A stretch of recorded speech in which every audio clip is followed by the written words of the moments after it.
Já tá gravando.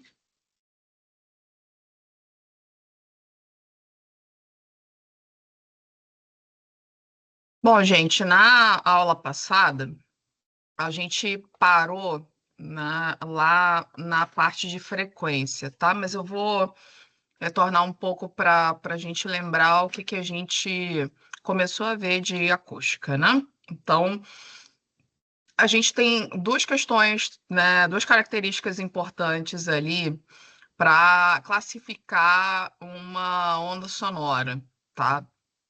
Em frequência alta e baixa, que é o período e a amplitude. Então, o período, né, o tempo necessário que uma onda ela vai percorrer, né, um ciclo completo. Então, esse período ele pode ser, né, mais curto ou mais longo. Então, isso vai depender também ali da relação da frequência, porque a frequência nada mais é do que a quantidade de ciclos por segundo que a gente vai ter dessa onda sonora. A amplitude também, né? A amplitude vai ser outra característica importante, porque vai ser ali o deslocamento máximo, a alongamento da onda em relação ali ao que a gente chama de altura. Então, isso também vai ser importante para determinar a frequência do som, tá? Então, em relação ao período e à amplitude, a gente vai ter as frequências mais baixas, que vão ter um número de ciclos menor por segundo, tá? Então, a gente está vendo aqui em cima, né? Um período que ele tem um comprimento maior, então ele vai demandar mais tempo para percorrer o mesmo espaço. Então, a gente vai ter ali um número de ondas menor, então, consequentemente, uma frequência mais baixa, mesmo tendo uma amplitude com uma elongação, um alongamento alto. Uma frequência alta, ela pode ter ali duas características de amplitude, tá? Uma amplitude mais alta, com uma frequência maior por segundo, e que é o que vai dar a característica da frequência alta, porque ela vai ter uma quantidade de ciclos maior, e também com amplitude baixa, mas mantendo ali a quantidade de ciclos maior. Então, a gente vai ter essas duas características ali de frequência alta, tá? Então, em geral, as frequências altas, elas são os sons agudos e as baixas, os sons graves. Tá? Os sons graves, eles, por conta até do período, né, e dessa frequência baixa, mas com amplitude alta, ele percorre um espaço maior, a gente consegue escutar distâncias maiores do que os sons agudos, porque eles perdem força rápido, né, por conta da frequência mais alta. Das vibrações, isso aqui a gente já falou. Opa, voltando aqui, né? A gente ouviu esse áudio também na última aula, né? Então, vamos aqui continuar, né? Em relação à velocidade da propagação do som, a gente vai ter basicamente aí três meios para essa onda de som se propagar. Então, da menor velocidade de propagação do som à maior, a gente vai ter ali gasoso, líquido e sólido. Em geral, a gente vai ter no sólido esse som, essa onda de som, ela vai se dissipar, tá? Dependendo do tipo de material, esse material ele vai refletir grande parte dessa onda sonora. Então, se for um material mais denso, mais fechado, em geral, ele vai ali refletir o som. Se for um material que ele seja mais leve, mais poroso, ele vai absorver o som. Então, a gente vai ter ali uma dispersão dessa onda sonora. Então, esse material de borracha, pior que eu não tenho nada aqui à mão, assim, muito fácil, de borracha. Ele vai absorver, ele vai receber esse som e, através desse material, essa onda ela vai se dissipar, porque vai diminuir a velocidade dela. Então, cortiça, borracha, tá? O som ele vai ter uma baixa propagação justamente por conta disso, né? Porque a gente vai diminuindo nesses materiais, a gente chama de absorventes, ele vai diminuindo ali a frequência das ondas, tá? Bom, Então, a gente vai trabalhar para um projeto de acústica com 3 elementos. Primeiro, entender qual é a fonte sonora, que tipo de fonte sonora é essa, tá?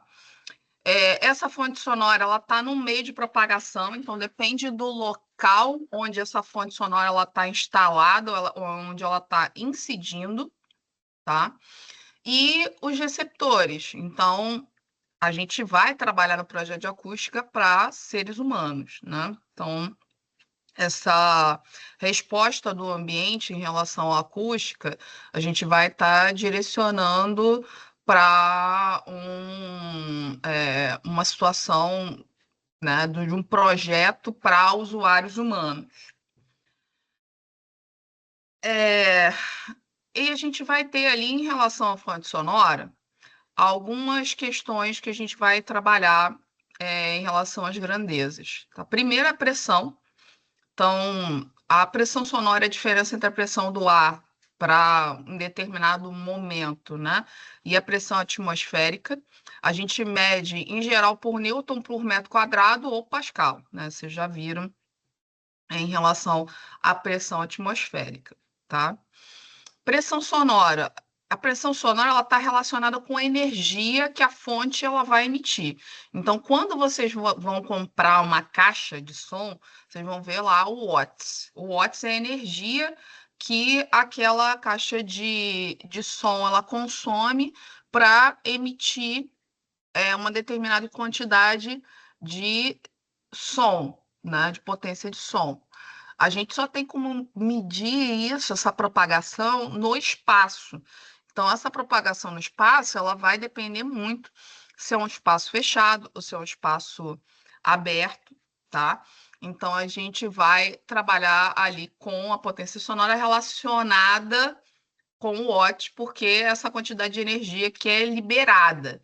Então, é igual a lâmpada, quando a gente fala de fluxo luminoso, um fluxo luminoso, a capacidade que a lâmpada ela vai conseguir emitir, mas a relação dela com um determinado espaço, a gente só vai conseguir medir através do lux, tá? Então, a potência sonora também está relacionada com tem paridade de certa forma, né? Relação, a gente pode estabelecer uma relação com o fluxo luminoso, porque a potência sonora também é ali a energia que a fonte vai liberar. Então, a caixa de som, a voz humana, então a capacidade que tem. Esse desempenho no espaço vai depender ali do fator, né, da relação do comprimento, da largura, da altura do espaço, se é um espaço aberto, se é um campo aberto, se é um campo fechado, né, um campo reverberante. Então, essa intensidade sonora, ela vai ser medida por watts por metro quadrado. Então, a gente vai medir no espaço, perpendicular à direção da onda. Em relação à escala de decibel, tá? Essa escala, ela é uma escala aproximada, não é uma escala que pode ser considerada ali para todos os espaços, porque a gente vai ter um desempenho diferenciado, dependendo do tamanho, como eu falei, do espaço, da largura, do comprimento, da altura, de como é esse campo, como são esses materiais dentro desse campo reverberante também. Então, qual é o acabamento da piso, parede, teto. E no espaço aberto também, dependendo da configuração que a gente vai ter. Bom, a gente tem um limite de 85 decibéis em relação à NR15, que ela garante para a insalubridade. Então, qualquer trabalho que ultrapasse 85 decibéis, ele tem que oferecer ali EPI, né, equipamento de proteção individual, a gente tem uma norma também para isso, uma NR, e também tem que garantir um tempo de exposição máximo, tá? Então, esse tempo de exposição máximo, tem até ele aqui, da NR15, aonde ele está, que eu não sei. Ai, gente. Aqui, tá? Então, esse tempo de exposição máximo, ele vai diminuindo à medida que aumentam os decibéis na execução de um determinado serviço. Então, até 85 decibéis, pela NR15, eu posso permanecer 8 horas com o uso de EPI. A partir de 86 decibéis, aí 86 decibéis eu só posso trabalhar 7 horas naquele ruído. 87, 6 horas, 88, 5 horas, 89, 4 horas e meia, 90, 4 horas, e assim sucessivamente. Vai diminuindo meia hora até você chegar ali nos 15 minutos, tá? Então, com 115 decibéis, eu só posso permanecer no espaço mesmo com o EPI, por 7 minutos. Então, eu só posso executar uma determinada tarefa por 7 minutos e depois eu não posso ter essa exposição mais durante o dia a esse nível de ruído. Isso pode prejudicar seriamente a audição da pessoa que está exposta àquele serviço no futuro, se ela ultrapassa esses valores de exposição. E outra também, né? A pessoa também recebe um adicional de insalubridade por conta do ruído, passando dessa quantidade de decibéis. Bom, voltando.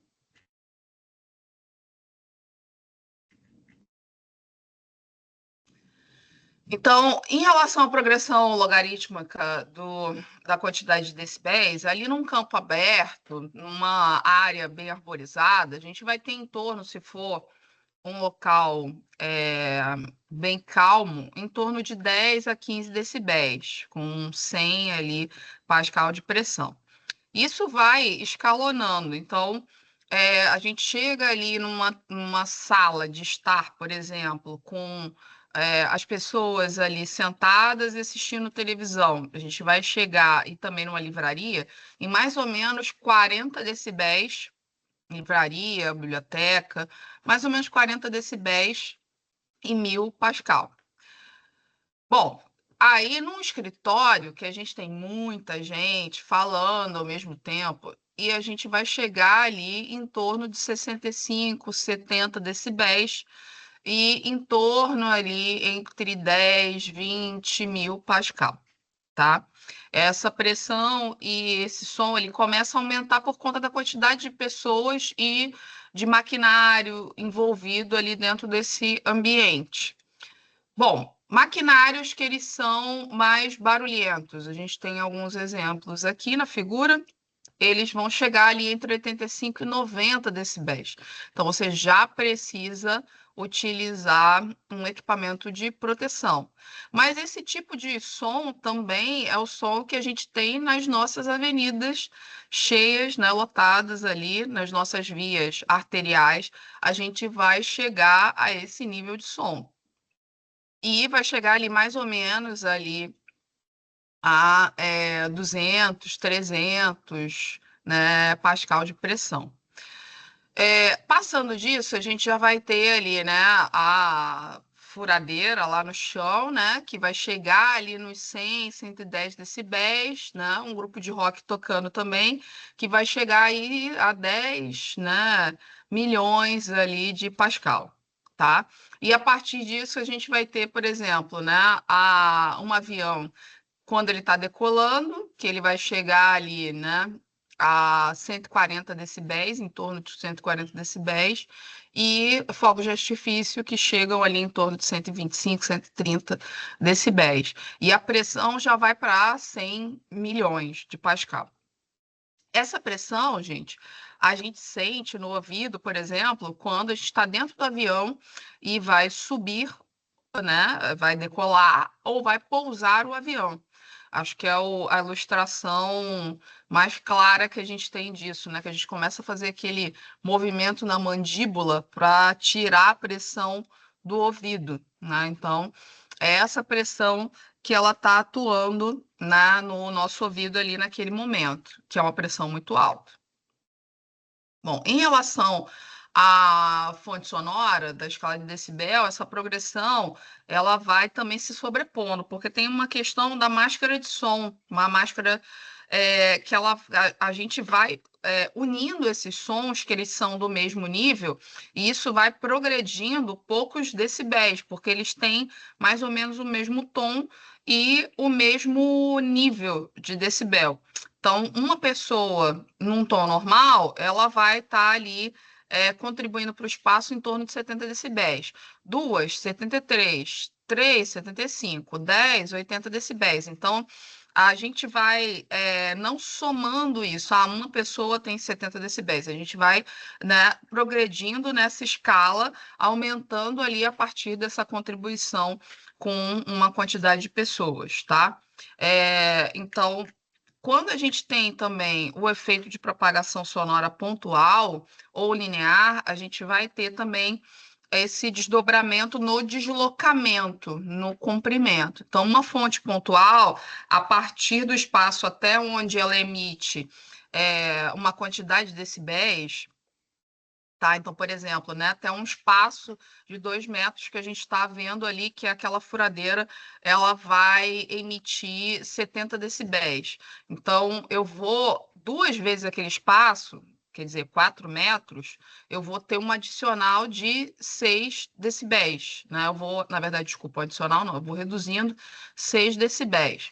E a partir de 4 vezes esse espaço, que seriam ali 8 metros, eu teria ali uma redução de 12 decibéis nessa distância, nessa quantidade de decibéis. Então, de 70, eu passaria ali para 58, tá?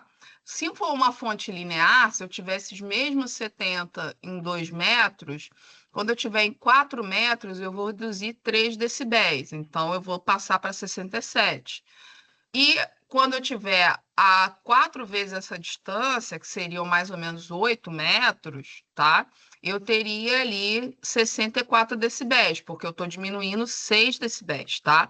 Eu só estou dando um exemplo, tá, gente? Isso não é o exemplo real. Cada situação, ela vai ter uma emissão de decibéis e a gente vai ter uma distância apropriada. Então, a gente tem que fazer as medições. Só estou dando um exemplo para vocês entenderem ali como é que funciona essa escala de decibel. E eu acho que na última aula a gente passou ali mais por esse conteúdo, agora que eu estou lembrando. Mas, enfim. Quando o som ele vai se propagar, né, a velocidade ela também é influenciada pela umidade e pela temperatura do ar. Então, quanto mais úmido, né, a gente vai ter ali mais água no ar. Então, consequentemente, a gente vai ter uma absorção sonora maior. Então, principalmente a umidade relativa, ela vai influenciar bastante. Quanto maior a umidade relativa, maior ali a absorção que a gente vai ter de som, de ondas sonoras no ar. Então, quando a gente está chegando, às vezes, perto de uma festa, né? Quem mora em áreas de periferia, sempre rola um baile funk, né? Então a gente percebe que a gente escuta, né, a frequência, quando a gente está mais longe, as frequências mais altas, né? As mais baixas, desculpa, né? Os sons mais agudos, porque a gente vai ter ali uma projeção a longa distância dessa elongação da onda, né? Que ela tem ali uma altura maior, né? E um comprimento de onda maior. Então, quando a gente se aproxima mais, é que a gente vai ouvir os graves, que a frequência é mais alta. Né? Então, ele tem mais energia, mas ele se dissipa também mais rápido, como eu falei lá no início. Então, os graves, como eles têm frequência mais alta, a gente escuta quando a gente está mais perto da fonte sonora. E os agudos, a gente vai escutando ele também quando ele está mais longe, tá? E os sons médios, a gente vai escutando, né? Começando a escutar agudo, médio e grave. A gente só escuta os graves quando a gente já está bem perto do som, tá? Os graves, eles vão se transmitir, né, através, né, dos materiais ali, principalmente do isolamento, mas eles perdem força também no ar, principalmente se a gente tiver com umidade mais alta, tá? Então, O NPS, o que a gente chama de NPS, é nível de pressão sonora. Então, ele vai diminuir em torno de 6 decibéis, como a gente viu ali, né, relacionado aqui, ó, às fontes pontuais, tá? Que é o que a gente considera, por exemplo, a caixa de som, a voz, ela vai diminuir 6 decibéis a cada vez que eu dobro a distância, tá? Então, esse nível de pressão sonora, ele vai diminuir a cada vez que eu dobro a distância 6 decibéis. Então, a uma distância que eu tenho ali, né? Duas vezes essa distância inicial vai diminuir 6. A 4 vezes a distância eu vou diminuir 12, tá? Então, por exemplo, se eu tiver 10 aparelhos de rádio ligados, né, que eles estão emitindo ali em torno de 80 decibéis. Se a gente duplica isso, passa para 20, a gente vai ter um aumento de 3 decibéis em geral. Então, vai passar para 83 decibéis, tá? Aqui tem um outro exemplo também, né? Então, aqui a gente tem um gráfico auxiliar de pressão sonora, que embaixo a gente tem o ΔL, que é a relação ali, né, que a gente vai ter entre as duas fontes, tá? Então, se eu tenho uma fonte aqui inicial, que ela vai emitir 55 decibéis, e aí eu estou adicionando uma outra fonte, uma caixa de som que está emitindo 55, tá? E aí eu estou adicionando uma outra caixa de som que emite 52 decibéis. Eu diminuindo os dois valores, eu tenho 3 decibéis. Esses 3 decibéis eu vou marcar aqui no ΔL, que é essa linha horizontal. Então, marquei aqui 3 decibéis e puxei na vertical aqui até a curva para poder encontrar, tá, o valor que eu vou adicionar à minha quantidade de decibéis. Então, eu vou cruzar aqui, achei a curva, né, o ponto ali de encontro com a curva, e vou para outra linha, traço uma linha horizontal para achar o valor na vertical aqui, L mais dB. Então, aqui eu vou ter 1,7, tá? Então, esse 1,7 é o que eu vou somar ao meu valor maior da fonte. Então, a fonte maior que eu tenho é 55 decibéis, mais 1,7, 56,7 decibéis. Então, a soma dessas duas fontes vai emitir 56,7 decibéis. Então, eu não somo aqui e isso vira 107 decibéis. Não, tá, gente? O som, ele age ali quando ele está no meio, mais ou menos no mesmo nível, em conjunto. Então, a gente vai sempre diminuir essa fonte maior pela menor, encontrar esse valor no gráfico no ΔL, nesse caso aqui é o 3, traçar a vertical, encontrar aqui na curva de progressão do som qual é a interseção, traçar aqui uma reta horizontal, né, ali para o eixo do L mais dB para poder encontrar qual é o valor que essa outra fonte ela vai realmente adicionar à fonte que tem maior pressão sonora, tá? Maior quantidade de decibéis. Bom, aqui tem outros exemplos também, tá? Que são interessantes vocês acompanharem depois, mas eu vou dar uma passada aqui para a gente, que eu acho que a gente já falou desse conteúdo semana passada. Deixa eu só tomar um remédio.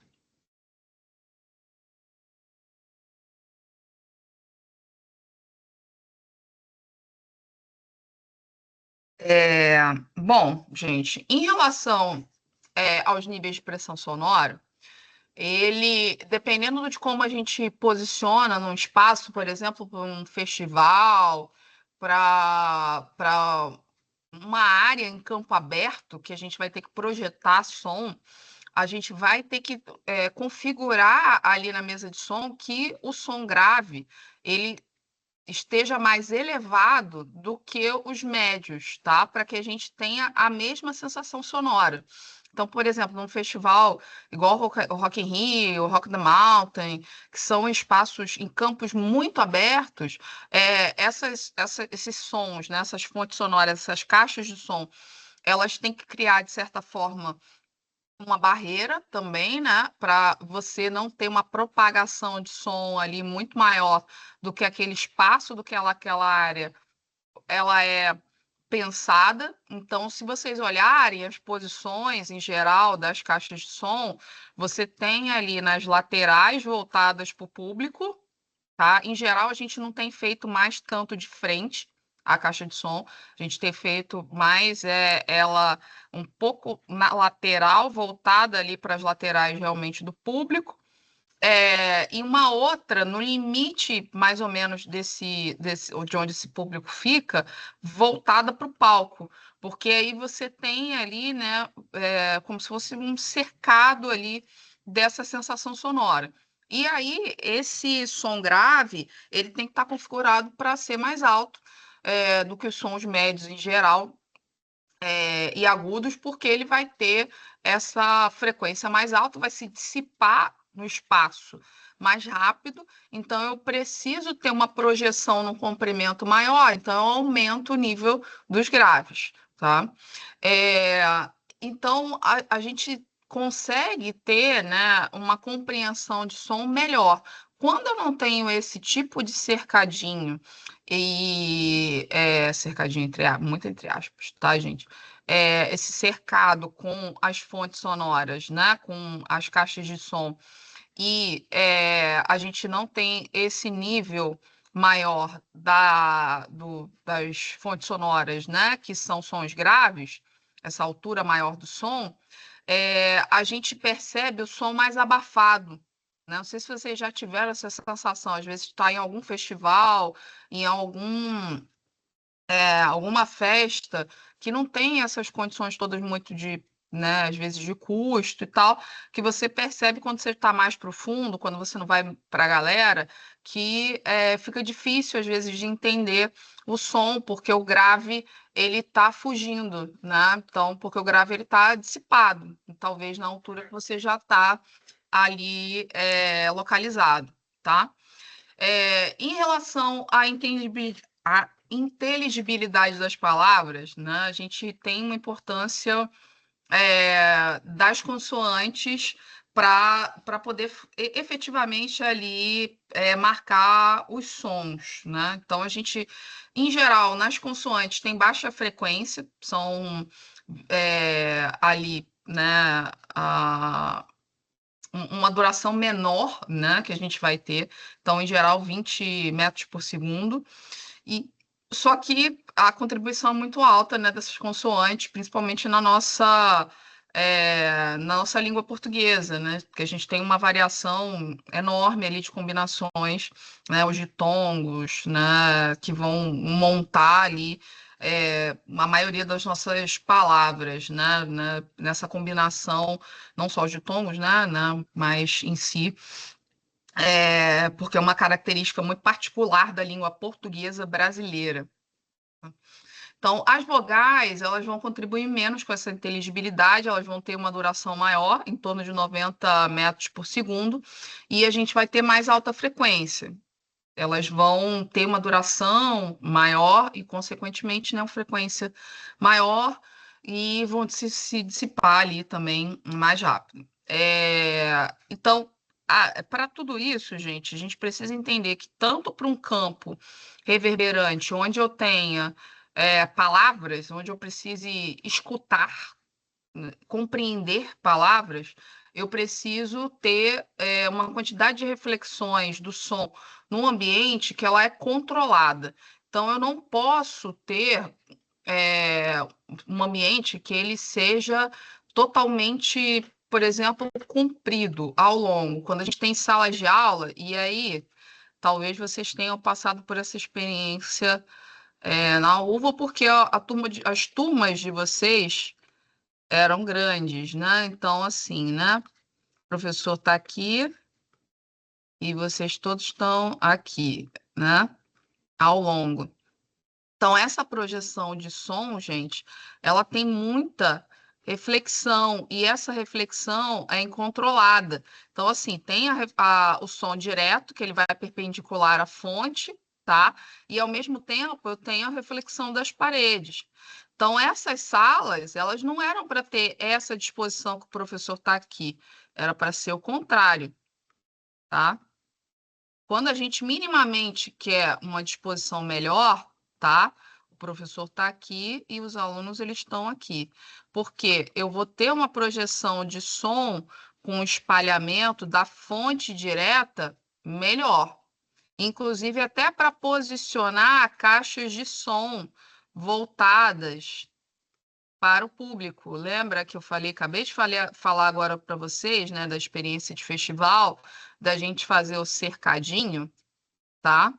Então, a gente vai ter essas fontes sonoras fazendo essa reflexão, mas é uma reflexão mais controlada a partir da fonte. Então, se eu tenho um professor falando aqui com o microfone, ele vai ter aqui essa combinação de caixas sonoras, tá?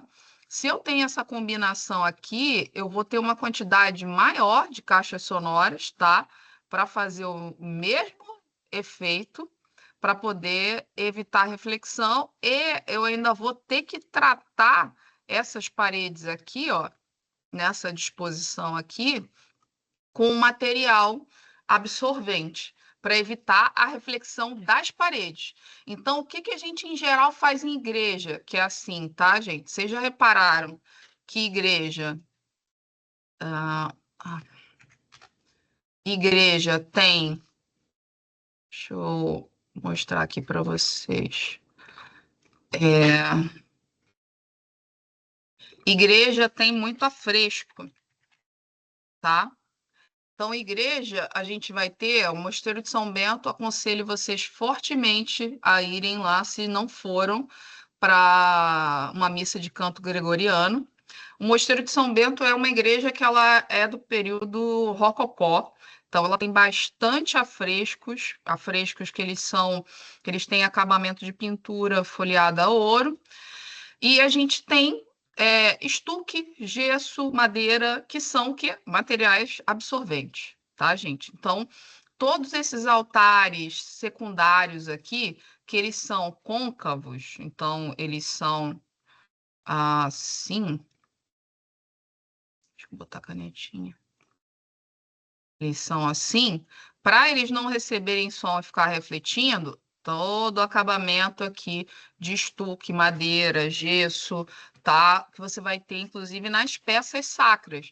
Então, esses materiais, eles são materiais absorventes, tá? Então, a gente vai ter esse tipo de acabamento fazendo absorção de som. Então, por isso que você tem uma reverberação, porque você tem um campo reverberante aqui, né, na nave mor, tá? Então, esse campo reverberante, se uma pessoa está posicionada aqui no altar, esse som ele vai reverberar principalmente pelo piso e pelo teto, só que as paredes elas vão absorver. Então, você vai ter um campo reverberante que ele parece com isso aqui, ó, com a caixa de som, com aquele megafone. Então, ele reverbera no piso e no teto. Então, a gente tem essa sensação de ampliação do som. Estou falando com o mesmo tom de voz, tá? Mas a gente vai ter também ali uma voz que ela é ditada pela reflexão do espaço. Então, a minha mão, ela é absorvente, na verdade, o meu corpo ele é absorvente. Só que como a minha frequência ela tá alta, o que que acontece? Ela e o espaço é pequeno, ela vai ajudar a concentrar a minha voz e eu vou ficar com uma voz um pouquinho diferente, mas mais alta. Então, aparece mais os graves, né, nesse sentido, tá? Então, deu para entender, gente? Em igreja, a gente vai ter muito esse tipo de acabamento. Por isso que, deixa eu ver aqui, igrejas evangélicas. Em geral, as igrejas evangélicas, que elas são espaços adaptados, muitas vezes de galpão, isso aqui, tá? Inclusive, algumas igrejas católicas também, né? Trabalhei muito nessas assessorias e eu falava isso muito com as comunidades das igrejas católicas também. São muitas igrejas autoconstruídas, então você tem muita superfície reverberante aqui. Então, a gente tem esse efeito caixa que eu falei com vocês. Só que, em geral, o que que a gente faz nesse efeito caixa quando a gente tem um teatro? Toda essa parede aqui, ou um cinema, todas essas paredes aqui, elas têm material absorvente. É carpete, é, né, por trás, às vezes você tem uma lã de vidro, uma lã de rocha, um material que ele é absorvente, porque senão você vai prejudicar a inteligibilidade das palavras do, do pastor ou do padre que está ali, né, proferindo a celebração religiosa. Porque a gente tem muito campo aqui, muito material reverberante, piso porcelanato, gente, liso, é material isolante, então reverbera, porque ele espelha. Esse teto liso aqui é reverberante, ele vai espelhar, tá? Essas paredes aqui também lisas, que você não tem nenhum acabamento aqui de algum material que ele seja mais absorvente. Então a gente forma um campo reverberante aqui que quem tá no meio, tá? Para trás, não entende nada.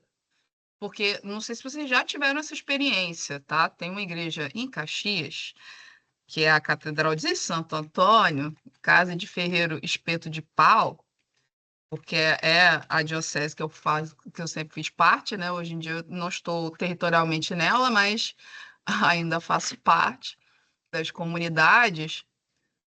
Gente, isso aqui é um campo reverberante absurdo, mas por quê? Não é porque por conta da disposição em si só dos materiais, tá? Você não tem tanto fresco, igual lá no Mosteiro de São Bento, tá? É um espaço muito grande, o teto, ele não é tão baixo, se vocês forem reparar até a comparação lá com o Mosteiro de São Bento, tá? O espaço, a largura e a altura aqui é maior. E aqui em cima, não sei se aqui não dá para ver, nessa foto dá para ver, ó. O teto, ele é reto, ele não é uma abóboda, então ele não causa essas reflexões ali, um campo reverberante mais adequado, tá? E a gente ainda tem as vigas aparecendo, que são também elementos rígidos que a gente vai fazer reflexão aqui em cima. Então, assim, é muito alto, tá? Essa nave é muito alta e esse formato, que não é côncavo, tá, gente? Ele é péssimo, né? Esse formato de caixa, para teatro, para cinema, para igreja, ele tem que ser muito bem tratado, porque ele tem um campo reverberante muito desigual. Então, aqui, ó, dá para ver, ó, a nave da igreja, tá? Então, o som, ele reverbera ali entre as vigas, ele se dissipa também, uma boa parte dele, e você tem as caixas de som em cada pilar voltado para o público na altura. Só que qual o problema? Não trataram o restante da igreja, colocaram essas caixas de som caríssimas e não trataram o restante da igreja. Você ouve que nem daqui do meio para o fundo, tá? Eu ouço a homilia do bispo e dos padres ali da catedral, parecendo o Snoopy, o desenho do Snoopy, blá, blá, blá, blá, blá, blá, blá, que ninguém entende nada, né? A inteligibilidade, mesmo com uma atenção muito grande, fica muito prejudicada, porque continua com as reflexões do som ali acontecendo, e elas estão acontecendo também pelas naves laterais, né? Pela nave lateral, né? Por esse lado aqui. Então, a gente continua tendo, porque você não tem nenhum material absorvente, todos são materiais ali, em sua maioria, isolantes e reflexivos. Então, você tem um campo reverberante completamente doido aqui acontecendo, né? Essas reflexões, elas estão para qualquer lado, elas não estão concentradas, igual lá no Mosteiro de São Bento, na nave principal, tá? Então, deu para entender, gente, essa diferença é muito sutil, tá? As igrejas antigas, elas tinham essa perspectiva de tratamento do som muito mais claro, tá? E isso depende muito dessa proporção, altura, comprimento, materiais absorventes, isolantes, superfícies côncavas, tá? Também para poder fazer essa concentração de som nas naves principais, você tirar a reflexão de som das naves secundárias, então o espaço de passagem para as naves secundárias é menor, tá? Se a gente for ver a igreja Nossa Senhora da Paz, lá em Ipanema, ela é uma igreja pequena, mas você tem uma reflexão de som profundo que ela é meio ruim, tá? Porque ela também, ó, tem as naves laterais muito abertas, ela vai ter uma outra característica, né, que são os arcos ogivais, né, que é mais ali, né, período medieval, né, tem essa influência do neogótico, apesar das cores, né, mas o formato em si. Então, você tem várias, né, na nave principal, você tem vários desses arcos, tá? E não é um arco só, então você vai ter várias reflexões, e essas laterais, essas naves laterais, elas são muito abertas, e você não tem muito material absorvente. Então, assim, aqui para o fundo, gente, mesmo com a transmissão de som, ela não é nem muito alta, fica péssimo, horrível para poder compreender ali o som aqui mais profundo, tá? Porque você tem muita reflexão e reflexão ela vai ficando incompreensível. A gente vai tendo assim esse eco se sobrepondo, tá? Essas reflexões se sobrepondo ali, principalmente do meio profundo, tá? Então, deu para entender, gente, essa importância, porque isso para um projeto de acústica é bem importante quando a gente vai falar dos modelos, e isso depois eu vou falar um pouco de projeto de teatro, tá? A gente vai falar um pouco de modelos de teatro também nas últimas aulas, em relação ao projeto, tá?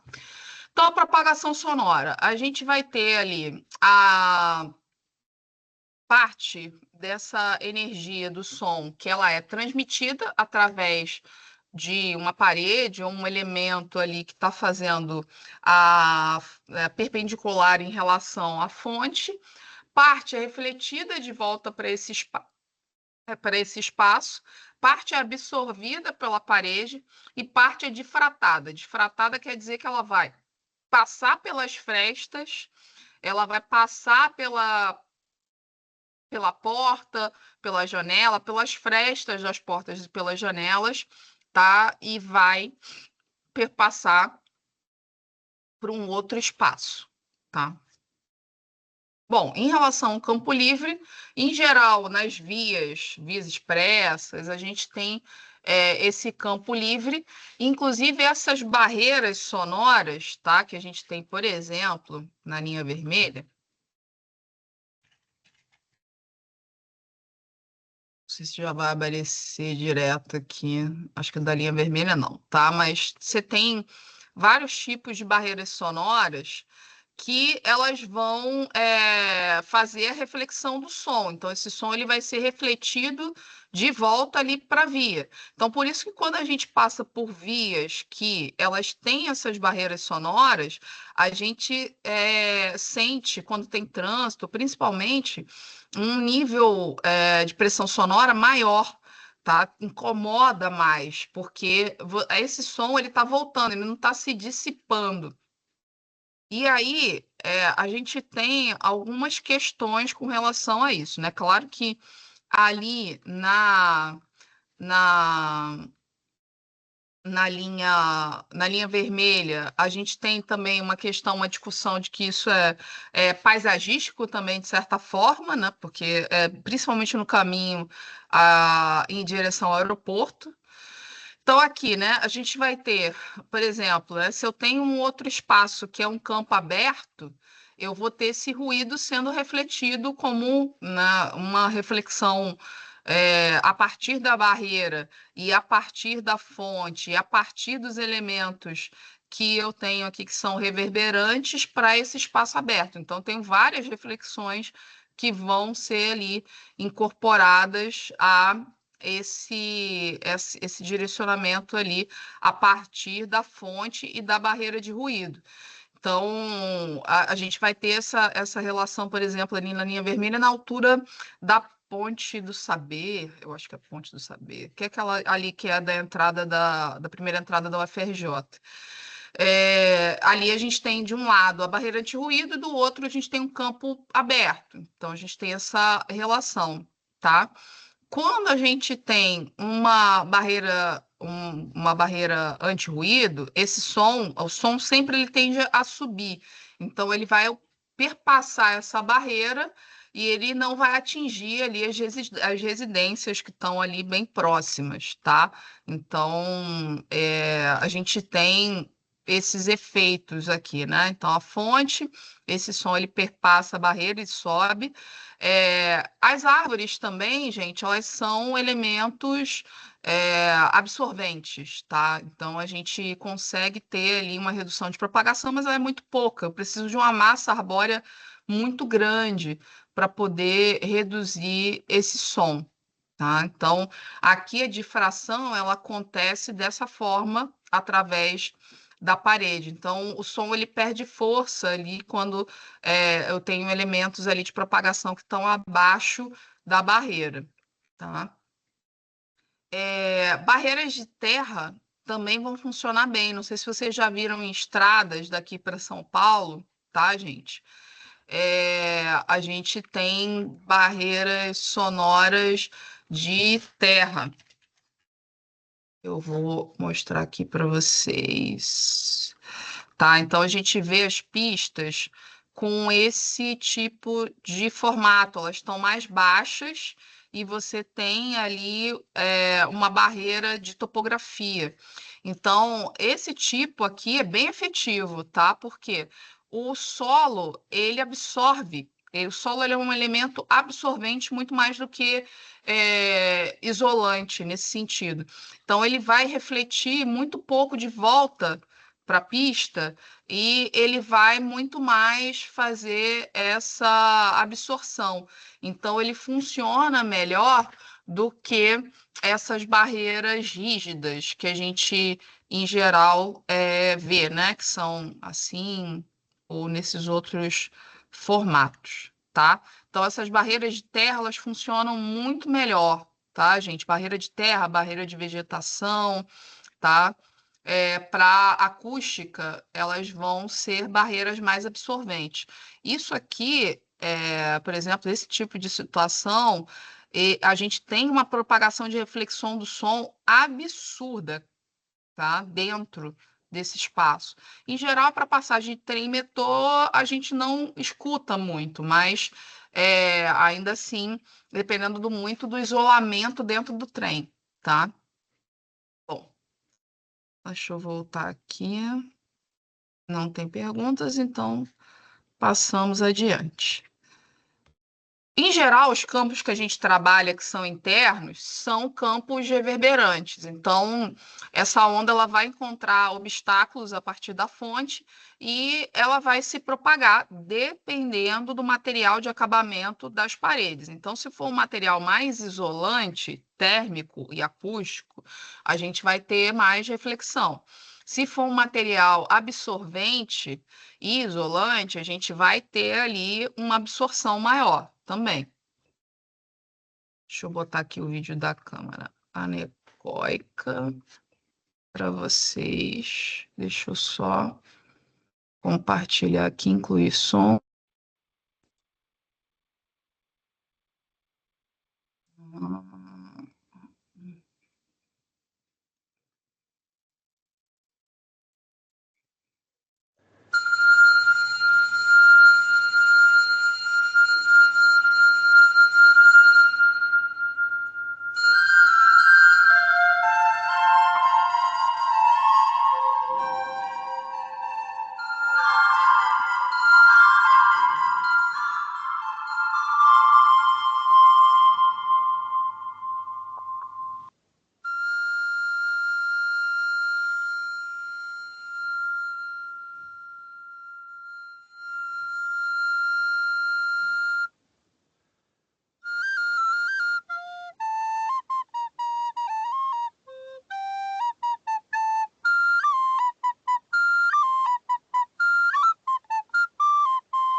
Ué. Ah, tá. Gente, deu para perceber a diferença entre o campo reverberante e os tipos de campos reverberantes? Quando eu falo para vocês,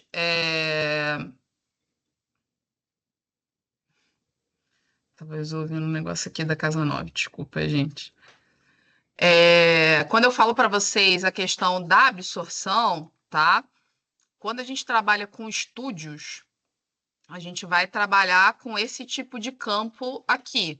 Ele não pode ter nenhuma reverberação. A fonte, ela tem que ser emitida diretamente para a gravação.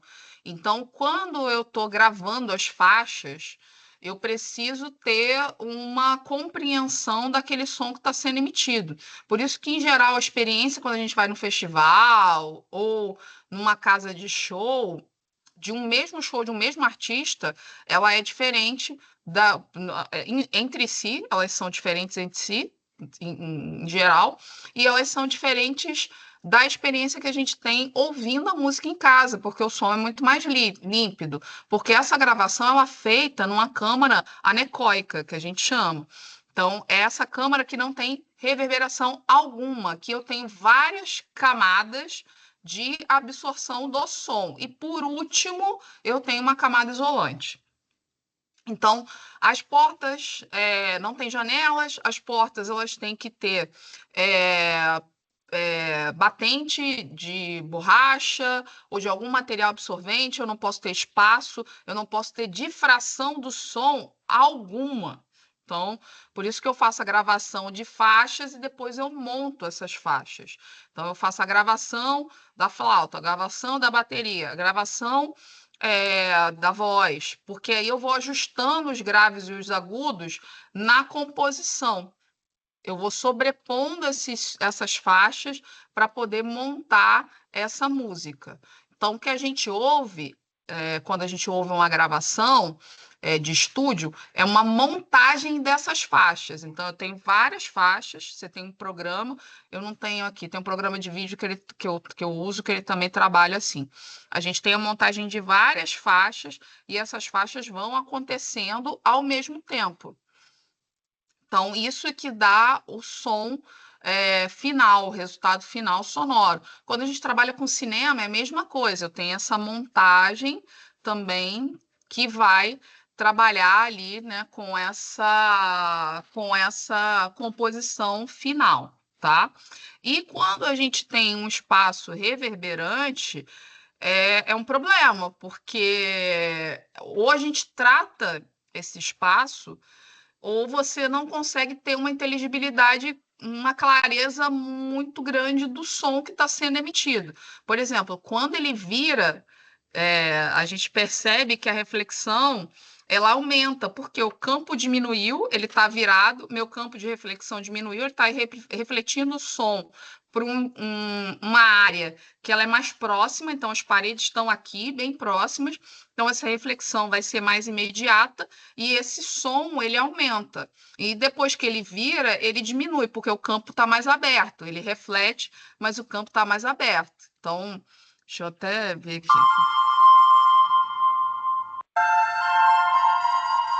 Quando ele vai virar.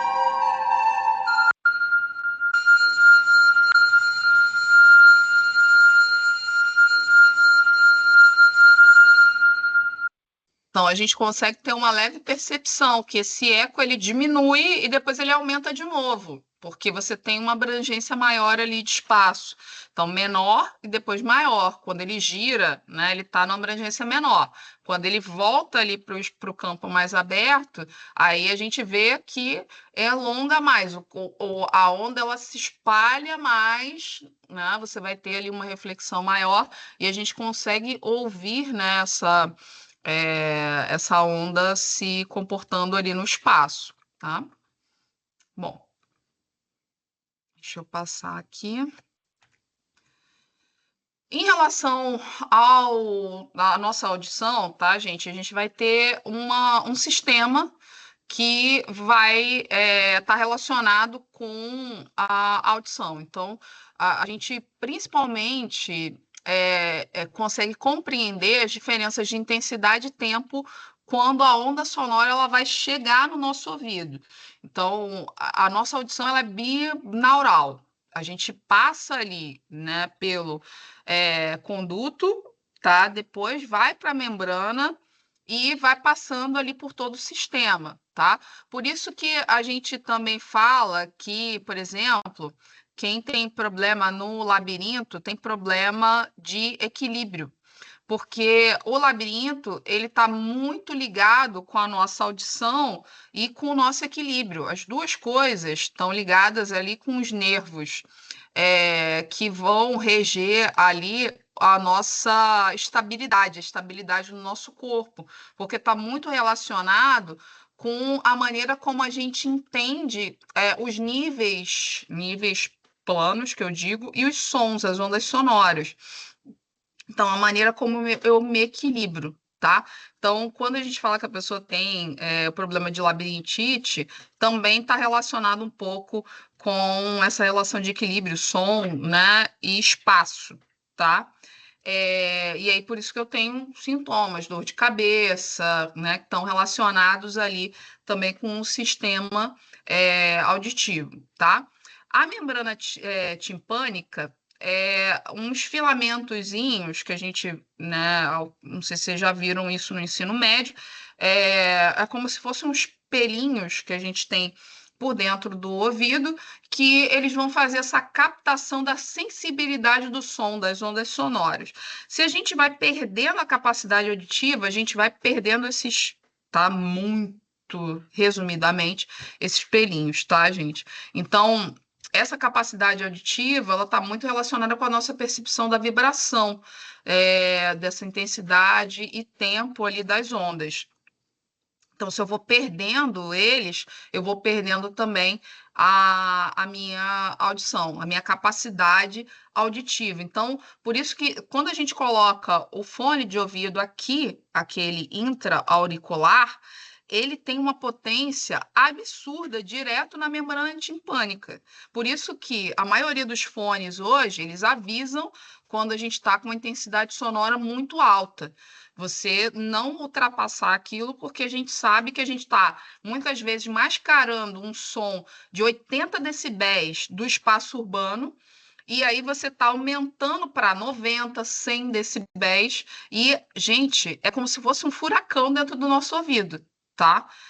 A intensidade é muito alta, então não façam isso. Não ouçam com fone intra-auricular ou até aquele fone cuff também, muito alto, porque isso pode causar uma perda de audição para vocês no futuro.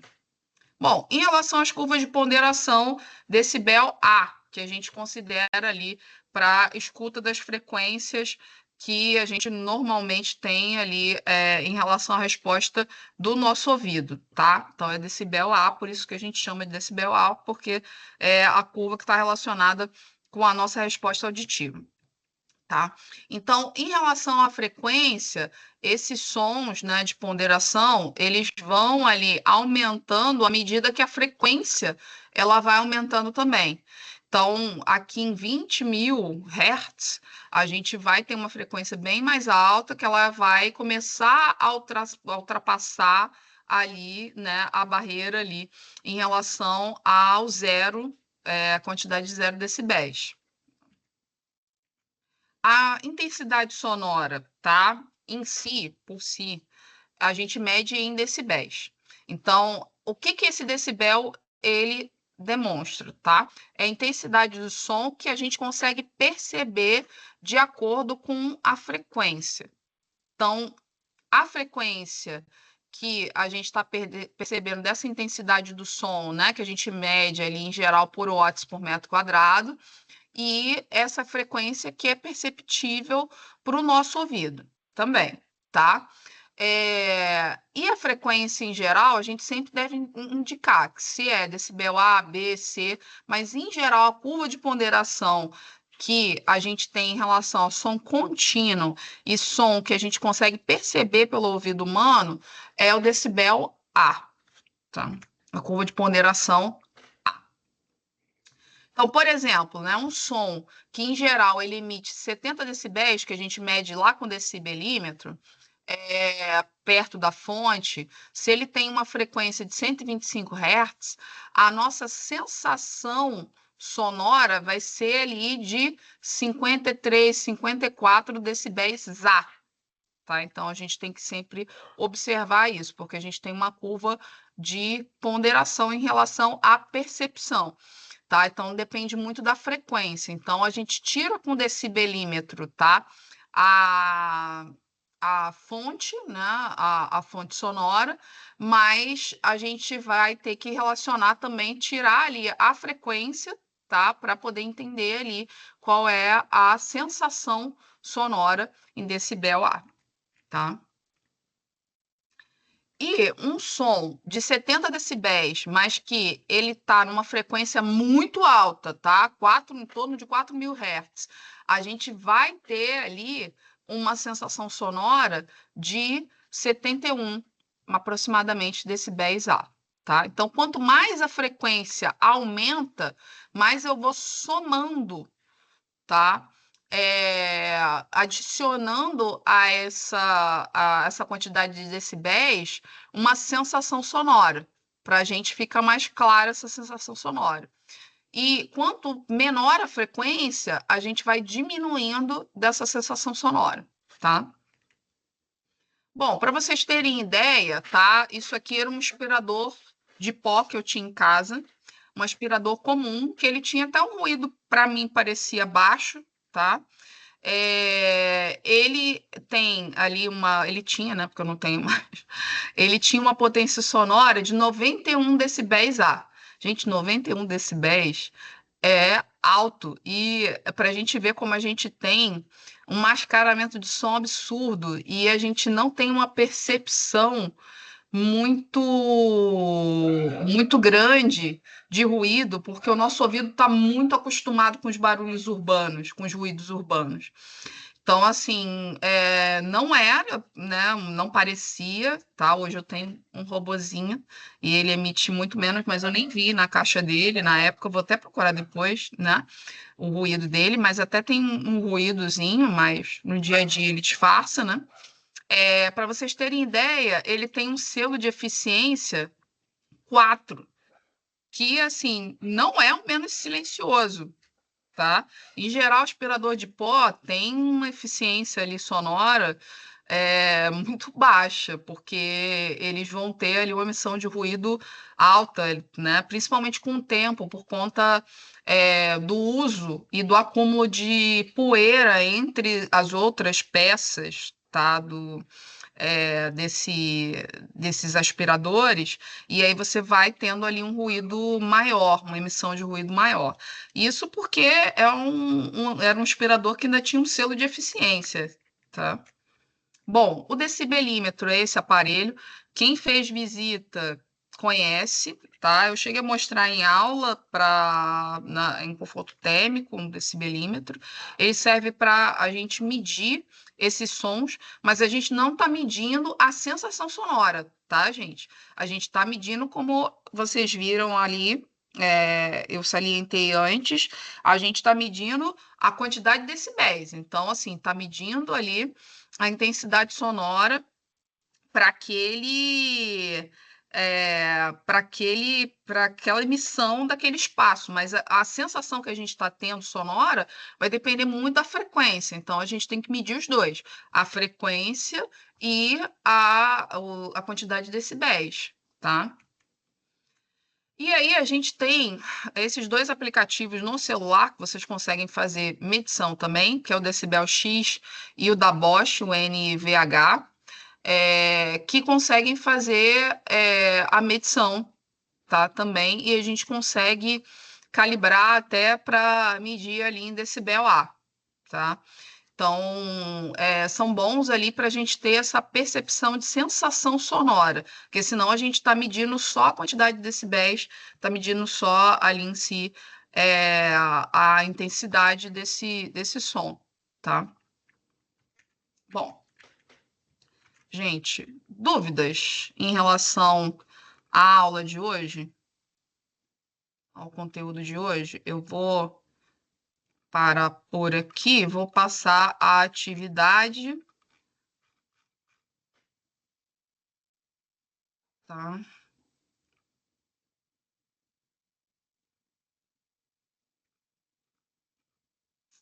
Ai, caramba, saco esse negócio. Deixa eu ver aqui, fórum de dúvidas. Ah, tá no fórum de dúvidas? Não, tá no material de estudos.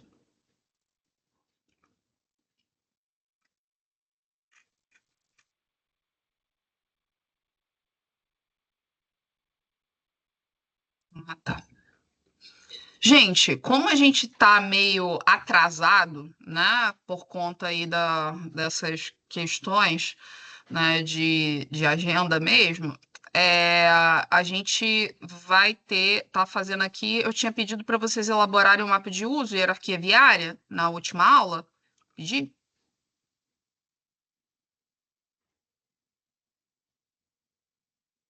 Eu acho que sim, né, que eu me lembre, sim, tá? Então, gente, o que que vocês vão começar a fazer com esse mapa de uso e hierarquia viária para a tarefa dessa aula, tá? Vocês vão fazer uma análise de entorno em cima do mapa de uso e do mapa de hierarquia viária para elaborar um mapa de ruídos. O mapa de ruídos é isso aqui, tá? É um mapa de calor de ruídos, tá? Lá no portal acústico a gente tem até como fazer, mas se eu não me engano ele é pago, acho que ele tem uma versão gratuita, mas é difícil da gente acessar. Se vocês quiserem tentar, tudo bem. Mas o que que vocês podem fazer a partir do mapa de usos e do mapa da hierarquia viária que estão sobrepostos agora, tá? Identificar as vias arteriais e as vias expressas como vermelho, tá? Então, as vias arteriais e as vias expressas, elas vão estar em vermelho, e o que está ao redor delas, vocês vão diluindo com degradê, com um degradê ali, né, que seria ali, pelo menos nas proximidades imediatas, ali, um mais alaranjado, porque é o campo reverberante dessas vias, tá? As vias coletoras em laranja e as vias locais em verde, tá? Verde, azul, tá? Porque podem ser vias locais ali que não tenham um fluxo muito grande, tá? Então, se tiver um fluxo mais local, se for uma via, por exemplo, tem uma vila, então é azul, tá? Se for uma via local que ela tem um fluxo realmente de pessoas, então um fluxo de pessoas e carros, né? Então eu vou colocar um verde, tá? E aí, a gente vai fazer essa hierarquia viária dessa forma. E aí, todas elas vão ter um degradezinho que vai espalhando, tá? Igual tá aqui. Em relação aos usos, vocês vão marcar os usos que têm mais ruído, áreas de centro de bairro, áreas de escola, áreas onde você tem um uso noturno muito pungente, se tiver, tá? Porque aqui, por exemplo, a gente tem um mapa de ruídos diurno e noturno. Então, o mapa de ruídos diurno, a gente tem as vias arteriais, laranja, bem demarcadas. A gente tem aqui já que são caminho também, tá, gente? Para a escola, tá? Para as escolas, para o mercado, para a área ali dos centros de bairro, que essas áreas vão estar amarelas, tá? Elas vão ficar ali laranja e amarelo. Quanto mais ruído, vocês vão colocar a escala. Vermelho é mais ruído, laranja um pouco menos, amarelo um pouco menos, verde um pouco menos e azul nenhum ruído, tá? Então, vocês vão fazendo essa escala em relação ao uso e em relação às áreas. É só fazer, né, as massinhas ali em relação às áreas onde tem mais ruído e depois ir escalonando, tá? Onde tem menos ruído. O mapa noturno, a gente já vê, ó, que a gente tem o fluxo, mantém o fluxo, né, na via expressa, só que essas vias arteriais que têm mais ruído à noite são as que dão acesso às áreas de bares e clubes noturnos, tá? Então, as outras não vão ter tanto ruído. Outra coisa importante para a gente identificar ruído, tá, gente? Quanto mais verticalização e densificação, quanto mais prédios altos e com muitos apartamentos, mais ruído a gente tem. Então, vai ficar igual tá aqui, ó, mais amarelinho. E mais verde, onde eu tenho mais espaço. Então, se eu tenho casas ou prédios mais baixos, entre 2, 3, né, pavimentos, tá? Que eles estão menos concentrados, a gente vai ver aqui, igual tá aqui, que tá ficando mais verdinho, tá? Então, vocês vão colocar mais verde, que é mais claro. Então, onde tem mais concentrado, onde está mais concentrado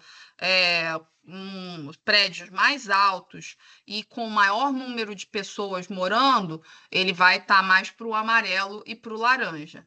Entendido como é que vocês vão começar a montar esse mapa? Tá? Eu quero ver dúvidas na próxima aula e quero ver os mapas começando a ser montados. Entendido?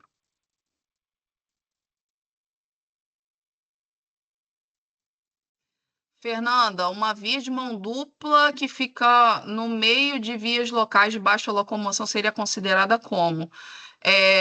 Então, ela vai ser considerada de alto ruído, no mínimo laranja, Fernanda. Depende muito da velocidade, que é a máxima da via. Mas se ela for ali por volta de 70 quilômetros por hora, ela é considerada minimamente uma via arterial. Então, um laranja ali para o vermelho, tá?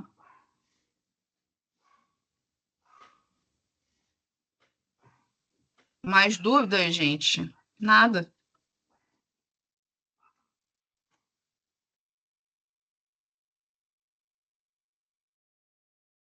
Então, eu quero ver esse mapa, um esquema desse mapa mais ou menos montado, tá? Semana que vem com as dúvidas, porque isso não é fácil de fazer, não, tá, gente?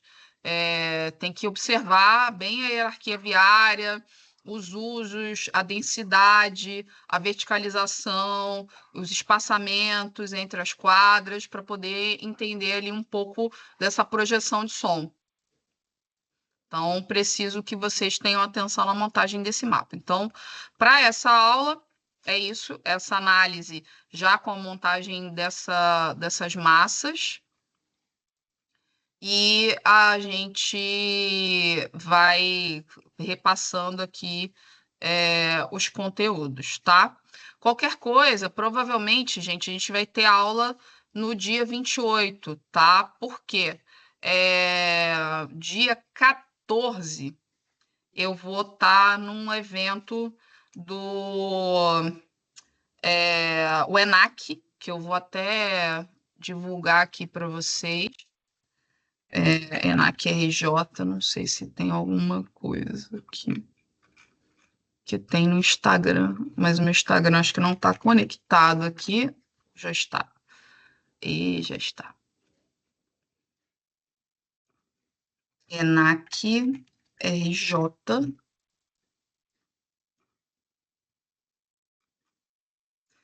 Então, ENAC RJ, tá? Depois vocês entrem, já está aberta a inscrição para ouvintes. A gente está fazendo parte como organização do evento. É o primeiro encontro nacional de arquitetura comunitária. Alguns de vocês participaram de eventos na Casa 9, né? Então, para a gente está sendo, né, uma experiência muito bacana estar participando, porque a gente participou do ELAC, do último ELAC, e até Desirê foi, né? Eu não consegui ir porque eu tive compromisso na semana, eu iria, né, com vocês, mas a gente está tentando organizar um ENAC agora que tenha uma dinâmica bacana, né, dado a participação, inclusive o retorno que a Paulinha, né, Maria Paula, Duda e Desirê, né, deram ali da participação do evento, Matheus. que foram, né, da Casa 9, né, e participaram desse evento também pela Casa 9, pelo ELAC, né, que é o Encontro Latino-Americano de Arquitetura Comunitária. Então, a gente está fazendo parte dessa organização, tá? O encontro, ele vai acontecer entre os dias 11 e 14 de novembro, tá? É um momento interessante para vocês terem uma interação com os alunos, não só da UFRJ, mas de várias universidades do país. Vai vir gente da região norte, nordeste, sudeste, sul, todas as regiões, centro-oeste, vão estar lá. Então, vocês podem entrar aqui no Linktree do ENAC e vocês vão ganhar horas complementares, tá, gente, também. E aqui tem o mapa guia.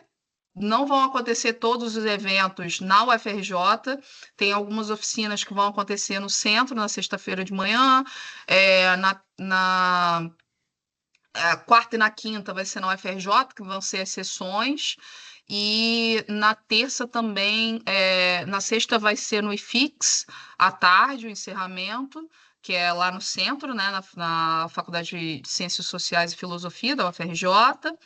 E tem as sessões que vão acontecer de abertura na terça-feira, no fundão mesmo, tá? Então, tem aqui, tem todo aqui para o público geral, tá? E então tá bem bacana o evento. Então tem mais gente de 200 trabalhos inscritos. A gente nem pensava que ia ter essa projeção toda.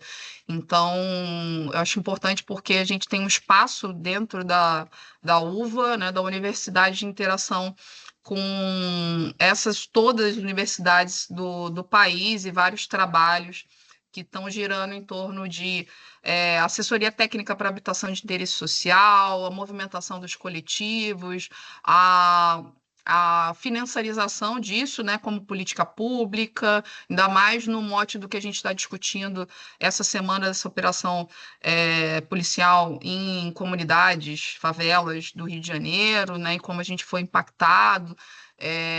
A gente vai estar discutindo aí a moradia, a qualidade dessas moradias e como elas são produzidas, tá certo? Então, espero a participação de vocês, tá bom? Eu vou enviar o link aqui do Instagram e vou enviar o link da inscrição, tá bom?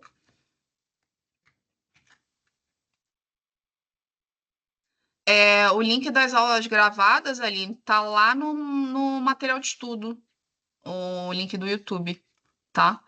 Eu vou passar aqui. O formulário de inscrição do público geral é esse aqui, tá, gente? E aí vocês ganham horas complementares, tá certo? Então, essa aula do dia 14 que eu vi aqui. Essa aula do dia 14, gente, provavelmente a gente vai passar para o dia 21, 28, e aí, dependendo da situação, se não fechar, a gente fecha ali na primeira semana de dezembro, tá? Mas eu acredito que sim, que a gente vai conseguir, porque teoricamente essa aula do dia 28, ela não seria uma aula de conteúdo, né? Seria mais para a entrega dos trabalhos nessa atividade avaliativa do Canva. Então, a gente pode fazer a aula normal no dia 28, tá bom? Só porque eu vou estar lá no evento e a ideia é vocês participarem também, tá, gente? Então, não estou liberando à toa, não. Vai ter umas oficinas bem legais. Se vocês não conseguirem participar durante os outros dias, por favor, participem pelo menos na sexta de manhã que eu estou liberando vocês. Estou liberando o condicional, tá? Para vocês terem presença lá. Vou ver quem participou nas oficinas, tá bom?